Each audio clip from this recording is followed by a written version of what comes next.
अच्छा, समय बदला तो थोड़ा शरीर जो है वो अस्वस्थ हो गया।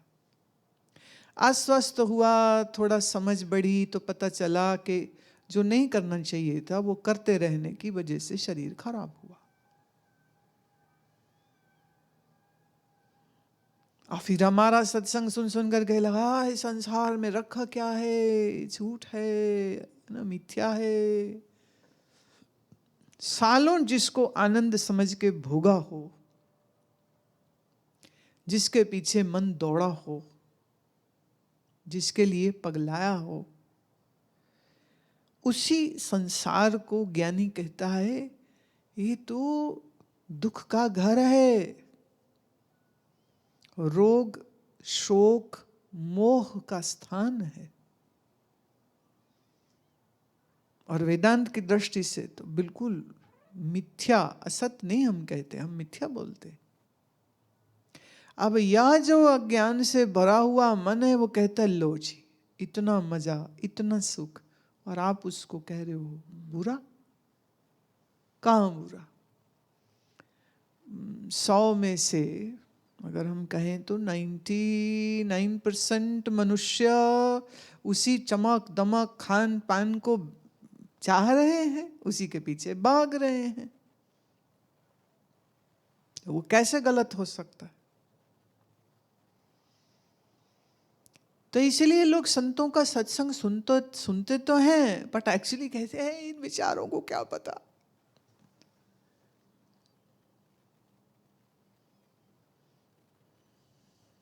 इनको शायद कुछ मिला नहीं होगा ना जीवन में, इन्हें क्या पता। मुझे बात याद आ रही है, एक बार मेरा शरीर को 21 वर्ष का था और तब तक घर घुर छोड़ चुके थे, स्वतंत्र घूमती थी और ऐसे लोगों को मिलती थी जो साधु साधु जीवन जी रहे। तो चंडीगढ़ में एक हमारे पिताजी के जानने वाली 2 बहनें थीं जिन्होंने ब्याह नहीं किया था और शायद किसी संत के संग जुड़े हुए थे। ऐसे वो गुरुद्वारा है उनका, आज भी है, और उन्होंने पर शादी नहीं करी, पाठ करना कीर्तन करना, और एक अच्छा सर्कल था उनका। तो मैं उनको खास मिलने को गई, बड़ा प्यार किया उन्होंने। फिर उनको प्रोग्राम था कि उन्होंने सब नया गुरुद्वारा बना रहे थे, बोले वहाँ चलेंगे तो आप भी चलो। मैं ठीक है मैं चलती हूँ। तो उन्होंने अपने एक भतीजी या भांजी जो भी थी उसको कहा कि तुम इनको अपने साथ ले आना, हम लोग पहले आगे चलते हैं। वो लोग चले गए, मैं उस महिला के साथ very well to do modern makeup पुती हुई, समझे, पुती पुताई, तो वेरी नाइस लुकिंग लेडी। उसका बच्चा था साथ में, कोई 8-9 साल की लड़की थी उनकी। तो जब चलने का समय हुआ तो उसने मुझे इशारा किया कि आप पीछे बैठ जाओ। मारुति वैन थी, मैं पीछे बैठी, उनकी बेटी आके बैठी। तो उसने अपनी बेटी को कहा अंग्रेजी में, है ना, कहती she wouldn't know how to close the door, so darling please close the door. Good lord. तो मैंने उस बच्ची को, क्योंकि वो उसको इधर से खुला था दरवाजा, तो मैंने कहा नहीं तुम रुको मैं बंद कर देती हूँ। अब वो मुझे ऐसे लुक उसने दिया कि भी तुम्हें क्या पता वैन का डोर बंद कैसे होता है। पर जब तक कुछ तो हमने डोर बंद कर दिया। तो वो मुझे बड़ी हैरान होकर पूछती है आपको अंग्रेजी आती है? मैं बेटी तो जिस स्कूल में कॉलेज में पढ़ी ना वहां के प्रिंसिपल हैं। खैर फिर वो रास्ते में हल्का फुल्का बातचीत मेरे से करती रही, बट वो बहुत अमेज्ड थी कि आप कॉन्वेंट की पढ़ी हुई और ये इस तरह का जीवन क्यों जी रही। मैंने कहा ये आपको ना समझ नहीं आएगा, अभी आपकी समझ उतनी डेवलप नहीं हुई, इसलिए मैं जवाब दे करके अपना समय खराब नहीं करूंगी। उफ, जो वो लाल हुई ना, बिना रूस के उसके चीक्स लाल हो गए थे। फिर I got very upset. पर भैया पहल उसी ने करी थी, तो जवाब तो देना बनता है ना। अब हम इतना भी जवाब ना दें, ऐसे तो नहीं होता। तो उनको हैरानी होती, वाह इतना सुख संसार में, शादी में, ब्याह में, घर में, घूमने खाना पीना, बच्चे, ये। पर ऐसे सोच के देखिए ना कि ये स्वप्न चल रहा है, और सपने में शादी हो गई, सपने में बच्चे हो गए, सपने में घर हो गया, सपने में घूम लिया, सपने में तुम जहाज के मालिक बन गए, और फिर सपना टूट गया। क्या सुबह उठ के आप इसका अभिमान करोगे कि मैं एक ही रात में मैंने इतना कुछ बना लिया और एक जहाज का मालिक भी हो गया था? और अगर कहीं तुम किसी को कहने लग जाओ कि मेरा ना जहाज है, कहीं जाना हो तो बताना, फ्री में ले जाएंगे। और बंदा पूछे कहाँ है जहाज टैक्सी तुम्हारा, तो तुम कहो सपने में, तो लगेगा ना दिमाग खराब हो गया इसका, तो नहीं? तो अक्सर कर दुनिया के लोगों को संतों का दिमाग खराब हो गया यही लगता है। अब चक्कर क्या है, जिसको अज्ञानी सत्य मानता है, ज्ञानी उसको मिथ्या जानता है। तो मिथ्या में ऐसा नहीं कि प्रतीति होगी नहीं, बिल्कुल होगी। रस्सी में सांप है नहीं, पर अंधेरे के कारण दिखता है। अच्छा, उसमें तो फिर अंधेरा चाहिए, पर आकाश में नीलता है नहीं, पर नीलापन तो दिखता है। अब आकाश काला हो गया। क्या आकाश काला है? मैंने दिन में नीला और रात में काला होता है, पर दिखता है।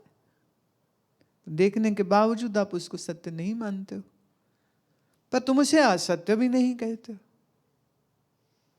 तो जब तक सिर्फ सत्य और असत्य की भाषा से सोचेंगे, तो इंद्रिय का भोग जहां वो सत्य और सब चमक धमक ये वो भोग विलास, कपड़ा हीरा गाड़ी ये वो सब चमक चमक चमक, कोई कहे इसको छोड़ो, आंख बंद करके ध्यान करो भगवान का, है तेरा दिमाग खराब हो गया। अक्सर डायलॉग क्या होता है, कर लेंगे याद भगवान को जब बुढ़े होंगे। अभी तुम्हारी उम्र है क्या? एक बार एक बुजुर्ग माता हमारे रिश्तेदारों में थी, मतलब उम्र में काफी बड़ी थी वो, तो वो उसने मुझे ज्ञान देने की कोशिश करी। ये बेटा तुम्हारी उम्र नहीं है, मैं आपकी तो है कि नहीं है? अगर आपकी है तो आप क्यों नहीं फिर भजन करती? आप सारा दिन बैठ करके अपनी बहू को गालियां देते हो, चुगलियां करते हो, बुराइयां करते हो, पैसे के लिए लड़ते हो, अपने भाई पे तुमने केस करके रखा हुआ है, घर वाले से तेरी रोज लड़ाइयां होती हैं, बहू की तू बुराइयां करती रहती। तेरी उम्र आज भजन करने की थी तो तू तो आज भी नहीं कर रही। हाउ डेयर यू से दिस कि तुम्हारी उम्र नहीं है? अच्छा मान भी लूं मैं कि चलो तब मेरी उम्र क्या है, फिर क्या करने के लिए? ले, संसार भी तो परमात्मा ने बनाया है। मैं बिल्कुल, तो आपके परमात्मा की बात जो गुरु कह रहा है, मैं क्या वो सच बोलते हैं कि झूठ बोलते हैं? वो गुस्सा खा के बोले ऐसे कैसे कह सकते हो, हमारे गुरु झूठ बोलते हैं? मैंने फिर सुन बुढ़िए सुन, अमड़िए सुन, वही प्राप्त मानुख दे हुरिया, गोविंद मिलन की ए तेरी बरिया, अवर काज तेरे किते न काम। अवर काज तेरे किते न काम, मिल साध संगत पाज केवल नाम। ये गुरु साहब ने लिखा है, पढ़ते हो ना रोज रहरास में।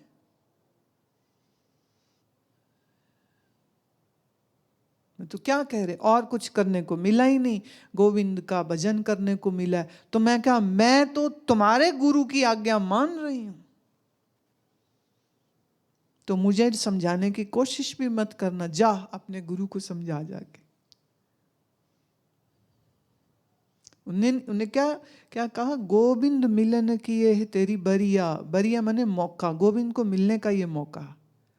वो कह सकते थे ना, ब्याह करान की ए तेरी बरिया, बच्चे बनान की ए तेरी बरिया, पैसे बनान की ए तेरी बरिया, झूठ बोलने की ए तेरी बरिया, धोखे मारने की ए तेरी बरिया, राजनेता बनने की ए तेरी बरिया, कपट खना करने की ए तेरी बरिया।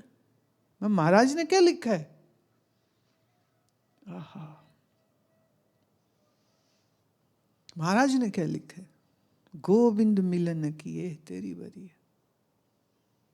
नहीं वो तो ठीक है, पर हर चीज दा उम्र होंगी है, फिर उम्र पे बात ले आए।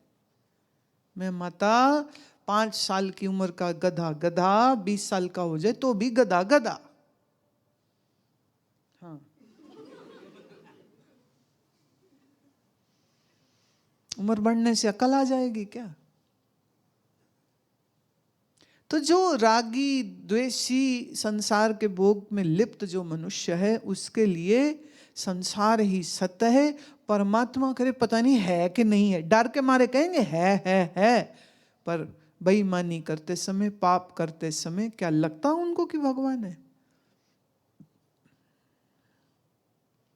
गांव देहात शहरों में सब जगह ना, कोई कोई बात हो तो अपनी बात मनवाने के लिए कह देंगे सौ रब दी,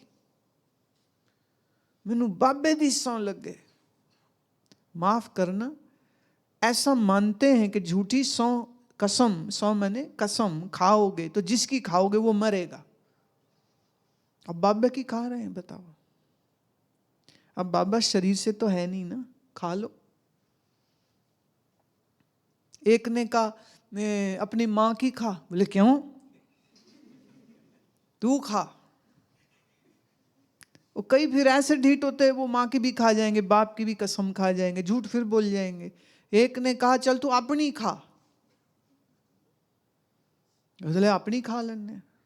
बाद में कहते हुए तूने अपनी सौं खा के, अपनी कसम खा के झूठ बोल दिया, तुम्हें डर नहीं लगा? कह रहे उससे कुछ होता है, कर लो बात।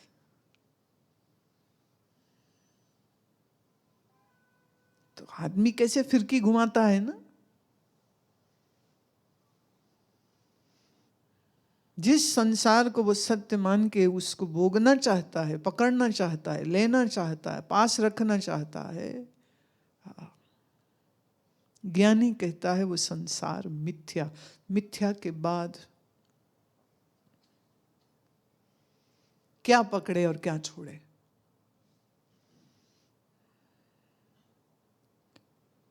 देखिए, ये ज्ञान हो जाने के बाद भी श्री कृष्ण महाराज अपने जीवन की सारी लीलाओं को करते, बड़े सारे ब्याह भी करते हैं, रामचंद्र जी ब्याह भी करते हैं, रावण से युद्ध भी करते हैं, हमारे सारे ऋषि ब्याहे हुए थे, गुरुकुल चलाए, सबको पढ़ाया, विद्या दिया, ग्रंथों को लिखा, बड़े बड़े काम किए। ऐसा नहीं कि इस ज्ञान के बाद उन्होंने काम करने बंद कर दिए, जिसका जैसा प्रारब्ध था उन्होंने वैसा वैसा किया। अब नारद जी के प्रारब्ध में ब्याह नहीं था तो नहीं था, सनक, सनंदन, सनातन 4 ने ब्याह नहीं किया, नहीं किया। सुखदेव जी ब्रह्मचारी रहे, ब्याह नहीं किया, नहीं किया। तो ज्ञान में हम ये नहीं देखते हैं कि ब्याह कर लिया तो बेकार हो गया और नहीं करेगा तो कोई बड़ी बात हो जाएगी, ऐसा कुछ नहीं होता है।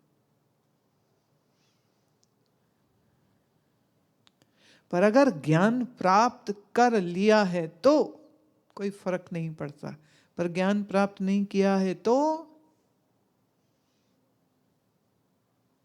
अब वो वैदिक काल का तो समय है नहीं ना, जहां सब लोग 25 साल गुरु जी के पास आश्रम में रहे हो। अगर रह लेते तो रह लेके 25 साल ज्ञान प्राप्त कर लेते, सब कुछ हो जाता, फिर मार दे टकरा दुनिया च कौन रोकता है।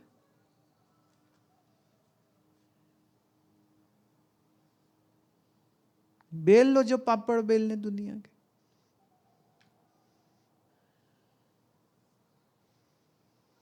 पर जीवन तो किसके लिए मिला? अवर काज तेरे किते न काम। ये पंक्ति मैं बता नहीं सकती हूँ, मैंने जिस दिन से सुनी, जिस दिन से इसके अर्थ सुने, वो तो अंदर बस गई थी, एकदम बस गई अंदर तलक, और कुछ करने को मिला ही नहीं, इसलिए और कुछ करेंगे भी नहीं।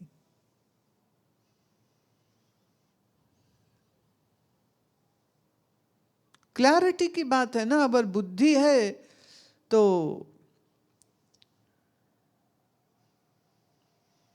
बीच पर, समंदर किनारे पर रेत में एक छोटी सी सीपी पड़ी थी, बड़ी तेज धूप, रिफ्लेक्शन से वो चमक रही थी, लग रही थी कि चांदी है। एक के मन में लालच, हो किसी की चांदी गिर गई, भाग के गया चांदी उठाने के लिए, पर जब उठाया तो वहां चांदी तो थी नहीं, वो क्या था? सीपी। तो उसने हंसा और अपनी बेवकूफ़ी पर, और सीपी वहीं फेंक दी। जैसे ही फेंकी, दूर किसी और को लगा हाँ इसकी चांदी गिर गई, वो आया भाग के, उसने फट से पकड़ ली, हाथ में पकड़ी तो क्या थी? चांदी थी नहीं। तो उसने गुस्से में दूर फेंक दी, पानी में ही फेंक दी। किसी ने देखा, तीसरे बंदे ने, कहते समंदर में लोग चांदी सोना दान करते हैं, इसने लगता चांदी डाल दी मैं जाके। तो उसने मारा समंदर में गोता, और तैर वैर के बड़ी मुश्किल से वो निकाली, बाहर निकाली तो क्या थी? जो चांदी है नहीं, जो है सीपी। धोखे से जो चांदी लग रही है, जो ये समझ लग जाए तो उस सीपी के पीछे पगलाएगा क्या कोई? तो जितने पगलाए फिर रहे हैं ना संसार के लिए, ये वो लोग हैं जो ये सीपी को चांदी समझ रहे हैं। इसी को पंजाबी में कहते पुलेखा, इसी को हिंदी में कहते भ्रम, वेदांत की भाषा में इसी को कहते अज्ञान का आवरण। तो ज्यादातर लोग क्या है, वो संसारी हैं, अज्ञानी हैं, इसलिए सत असत कर लेते हैं, फिर सत असत की लड़ाई करते हैं। हाँ जी ठीक है, परमात्मा सत्य, पर दुनिया कितनी प्यारी है। एक बुढ़ी माई मेरे को कह रही थी, पता है संसार झूठ है पर छड्डन नहीं हुंदा। पंजाबी थी ना, छड्डन नहीं हुंदा, मतलब छोड़ा नहीं जाता। मैं तो पकड़ के बैठी रहे। जब समय छूटन का आया तो तेरे से किसी ने राय थोड़ी करनी कि माता जी छोड़ना नहीं छोड़ना संसार। जे कट गई डोर प्राण की, और लोग पूछते रह जाएंगे क्या हुआ था, क्या हुआ था, क्या हुआ था? हार्ट फेल हो गया था जी, फलाना हो गया था जी, डेंगू हो गया था जी, कोविड हो गया था जी, शुगर बढ़ गई थी जी, एक्सीडेंट। सुन लो जितनी मर्जी, अब उनका क्या करो? वो बोले बिस्तर में पड़ी बस मर गई।